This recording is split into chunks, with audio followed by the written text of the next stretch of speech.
And you, Ron, experienced this personally too, right? You lost your uncle. Can you talk Yeah, about that? no, yeah, I did.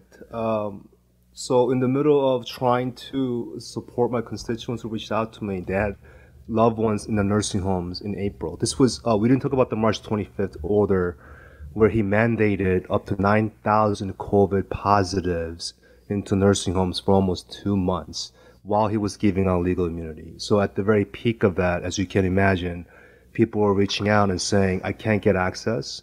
I know that this place is understaffed and my mom is behind there and she's getting exposed to COVID. I was outside of a nursing home fighting and talking to social media. I think the New York Times has shown up because I was trying to expose what was going on.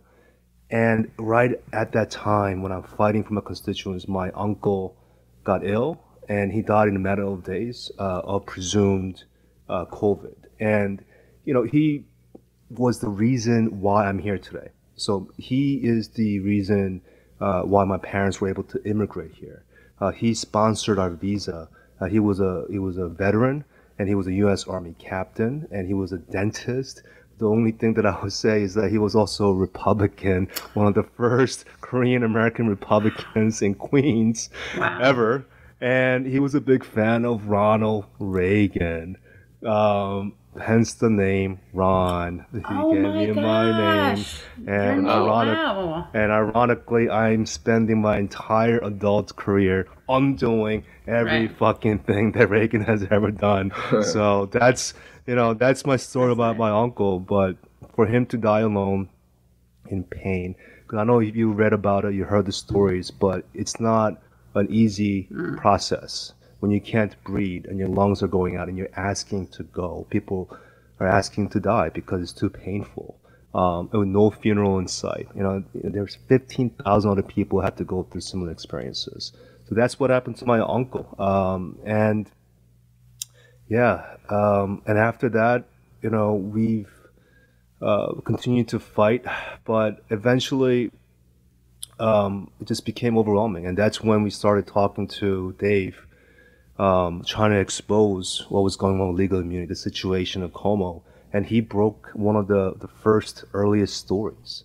It was a blockbuster story. It was reported out in a number of public, the Daily Poster, the Guardian, a number of stories that tied everything together. And that's what really started this whole thing.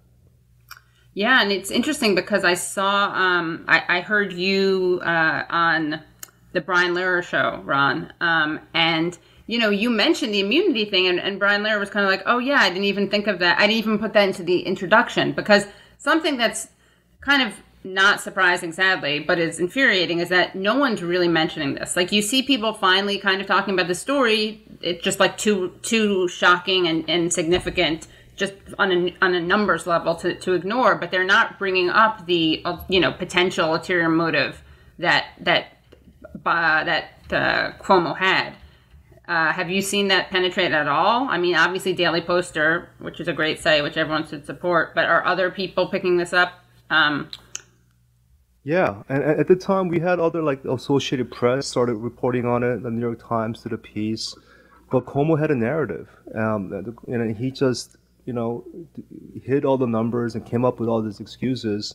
And at a point where David knows I published 3 reports and nothing was being done, so like I actually my staff and I put a package together and dropped it off to the United Nations at some point, saying there is a violation of human rights going on here. People are dying, and there is and there's a crime against humanity that we have to document this for our history. And I was at that point. People, my staff, thought I was like they thought I was losing it. But I honestly felt like I saw the truth. It's like the allegory of the cave. I felt like I saw light, and then everyone Yeah. else is in the cave, and everyone else is trying to destroy me because I'm telling them, "Hey, there's light here. Come out." That's literally how I felt with David and a few select lawmakers for months. Yeah, for people who don't know the allegory of the cave, it's just the Matrix. It's like when Neo gets out of the Matrix. It's literally the exact same thing. Yeah. So save don't worry Yeah, about that. and Yeah. I like people thought you were losing it. Like somebody should be losing it. how can you see what's happening now and not lose your mind? I don't know. I don't know. Like, there's been so much suffering, so much death, and the people who are supposed to be in charge of, helping us and stopping this are lying, covering their own asses, writing books and selling books in the middle of it. Imagine, like, in the middle of World War II, like, Churchill is, like, writing a memoir and putting it out. Like, it just completely mind-boggling. So it really is, and it's like, what can be done now? This highlights so many things, including obviously why it's so immoral to have a private, for-profit healthcare system. But what can be done in terms of nursing homes being, so many of them being privatized? What can be done in terms of Cuomo? And then, last thing, tell us, of course, what he said to you. Maybe that can be the transition. So going back, few months down the line, so last week, after that private meeting, the news broke of what happened, and an hour later, after the news broke, I get a call around 8 p.m. on last Thursday evening, 7:54 p.m. I remember the time, and my wife was there. I'm trying to bathe my 3 girls. I get a generic governor's number on the phone, and I thought it was just like a press office. I pick up and they said, "Hold on, I got the governor on the line for you." First time ever he's ever called me. I met him, I hung out with him, I had dinner with him at his house once. First time calling me on the phone. And then there's like a lot of silence for like 5 seconds. It was like, Governor? And the first words that came out, it was, "Mr. Kim, are you an honorable man?" I was like, what is that? Like, I was like, what does that even mean? And then he just went off for 10 minutes and berating me how he'll, ruin my life, go out into the public and just take me down if I basically don't issue a statement that night, as he outlined. You didn't hear that because you're not a lawyer, you don't have a law degree, so you misheard it. This is what she said, and this is what you're gonna write, and this is what you're gonna tell the speaker's office to submit to the papers. That was the gist of it, and obviously that was the second time in 1 week they tried to implicate me into the cover-up. The first time was in the meeting. Now this time he's asking me to cover up the cover-up. That's the reason why I came forward. If he wants to just have a shouting match, and call me names, I can probably go into a corner and just, take it or just curse back and just hang up and that's it. But the moment he crossed that line and asked me to do something unethical, plus the screaming and the terrorizing in front of my family, that was beyond acceptable, and I had to speak up because it wasn't just me. So many New Yorkers, New York politicals that went through similar situations, staff members of his administration started texting, calling members saying thank you, because they're too afraid to speak up. But they're saying, I have to deal with this for years. Thank you for speaking up. Wow. Well, thank you, by the way, for speaking up. And what's next? What can be done? What needs to be done? Yeah. I think there's a process to hold him accountability. The minimum, we have to protect the integrity of the Senate and the Assembly. That means we have to take away his powers to make sure that we can hold him accountable. That's next. But my job as the aging chair is still policy. I want to go back and undo everything that he's done that has led to more unnecessary deaths. Legal immunity is the top of it. During the budget, he cut 20% Medicaid. In the middle of a pandemic, he cut 20% of Medicaid. So we need a just budget. I'm not talking about a flat budget. We need to invest in our New York, meaning really forget the austerity budgets. This is the time to invest in home care, nurses, all the stuff that had been cut for 10 years underneath his austerity mindset. So that's the next big step for New Yorkers. And David, do you have anything as a non-New Yorker, but as a, Well, look, I think the other context for this is, I think that the consequence of New York's immunity law cannot be overstated, not just in New York, but outside of New York. That New York's immunity laws, we reported, became the template for other states' their own nursing home immunity laws. That in some cases, states literally copied word for word New York's early nursing home immunity law, a law to shield nursing home executives and hospital executives, that became word for word a template for other states. And in fact, word for word, it was inserted into the Senate Republicans' corporate liability legislation.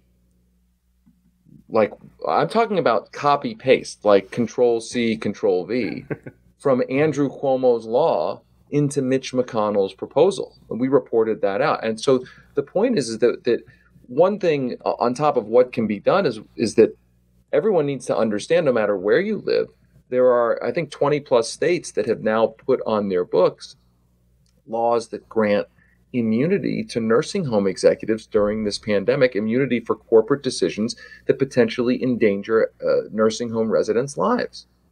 And so what can be done is, like, everybody who's watching this, listening to this, should see if their state is on the list. Because if you have somebody who in your family who's in a nursing home, they are potentially in a nursing home that is run by corporate executives and ultimately parent corporations that may potentially, if they're in one of those 20 plus states, that may know that they won't face the threat of a lawsuit if they make a decision to understaff the place, if they make a decision to not have adequate PPE. So this truly is a national issue. And, you know, we have to understand that it started in New York, that Ron's story is not just a story of New York. It's a story for the whole country. And how can people find that out, by the way? Well, I mean, that's a good question. There's no one comprehensive place to find out all of the states. Although, if I'm remembering our 2 stories ago, if you go to our reporting at the Daily Poster, we have linked to a couple of charts that show which states have put some form of corporate immunity on their books. And I think the other general point is that when you hear about liability protections, that phrase, liability protections, liability shields, you know, the Republicans screaming about lawsuits, what they are screaming about is the threat of private actors being able to hold private corporations accountable when the government refuses to. That's the thing that I think people miss in every debate, frankly, about liability reform, tort reform, quote unquote, is that nobody likes to face a lawsuit, right? Like nobody wants to have to face a lawsuit. That's really, nobody wants that. But the reason why it's a societal value is because when the government refuses to enforce the law, when the administrative agencies refuse to enforce the law, at least there is a threat that if a company doesn't follow the law, that a private actor, a customer, a nursing home resident, et cetera, can essentially ask the courts to enforce the law themselves. When you take that away, and then you add that liability shield situation to a government in which public officials are often working for their campaign donors, then you're essentially taking away any deterrent for corporations to engage ethically. You're saying there's not really going to be a punishment for corporations to trample people. That's why this is so important. It's kind of a conceptual issue, but if you think about it in terms of deterrent, like if you're running a nursing home and hey, I know I got, Cuomo, I've given him a lot of money, so his agencies aren't going to really enforce the law on me. But, I still got to worry about the family members of the people who are staying in the nursing home. I still got to worry that I may get sued by them. So I still better follow the law, even though I got, maybe I got Andrew Cuomo and the New York, officials, I got them in my pocket. I still got to worry that I may face a class action lawsuit. When you take away that fear, then it's like you can do whatever you want. And I wouldn't want my family member living in a nursing home in which the corporation that runs the nursing home thinks it can do whatever it wants to my family member. Yeah. Yeah, Katie. So, I mean, one thing that we forgot to mention was that we did able to repeal a part of that immunity provision in July, and we couldn't do that without all the reporting, all the things that came out of the Daily Poster and other articles following that from the New York Times and everything else. So we were able to prove that with all that thing, all the light that we shone on this issue, that they had to act, but they only modified prospectively after the bill was signed, and only a part of the nursing home immunity. Not, and we pushed for retroactive because what they did in the original bill when they passed it April 2nd, they went back retroactive to beginning of March, and gave immunity for COVID and non-COVID patients in hospitals and nursing home residents. So if you were a patient and you were being treated in early March and something bad happened to you during a regular surgery, and your right to sue and have recourse was retroactively taken away from you. What? Wow. So it's even worse than, wow. It's like so many levels of sordid. And really quickly before you guys leave, and I really am so grateful to you for your time, a couple comments and questions from the chat. A long story short says, please about the ambulance, I think please ask about the ambulance scandal. Some ambulances were forbidden to take patients to Javits Center or the SS Comfort. That is why they were underused. I don't know if either of you knows about that. And then a really important point here, which is that, and I couldn't agree with this more, and it's why, one of the reasons why Daily Post are so important. John Michael writes, they thought they would get away with it because they knew the mainstream media would not ask any questions and figured the Democrat state legislature would go along. Thank God for Ron Kim and shows like this. And Daily Poster and David Sirota. Thank you. Murphy also said thank you as well with a $99 super chat. Well, thank you. Thank you, Murphy. Wow. Thank you all. Yeah. And, obviously I'm always encouraging people to give to the, Patreon for the show. And Leslie does too. But also make sure that you look at, Daily Poster is so good. We should do a weekly poster or a monthly poster, David, where we come and do a breakdown of your stories. Would love that. Yeah. And our caller, Mr. Kim, I'm so sorry for how you've been treated. I was a CNA for 3 years in an LTC long-term care facility. Gov Cuomo was shameful, bullied. I've let this happen. Yeah, terrible. It's really so disheartening because these places are so important, and they're going to be more important coming up because this is something that's I lived in Japan for a few years, and like the population there is really aging, less people having less children, so there's going to be a lot of old people. In Japan, they don't have as many long-term care facilities. Most people live with their family, but in America, like there's similar trends that's happening, and a lot of people are going to be in these facilities, and this is how we're like starting off. We're saying if there's a pandemic, then like nothing, like you don't get any protections. They can do whatever they want to you. Yeah, Leslie, Katie, I gotta hop off, but I just can I finish on that thought, because course, this yeah. is something that I actually brought up in a hearing 2 weeks ago with governor's commissioner who was testifying, which is that we have an ageist society and we have ageism that permeates in our culture. And people know about, we have addressed sexism since the 70s, and racism is institutionally addressed, but we do not do enough with ageist languages and ageism that is in our culture. As you can see, when governor has press conferences, he talks about, well, who cares if they died? Oh, who cares whether they're going to die anyways?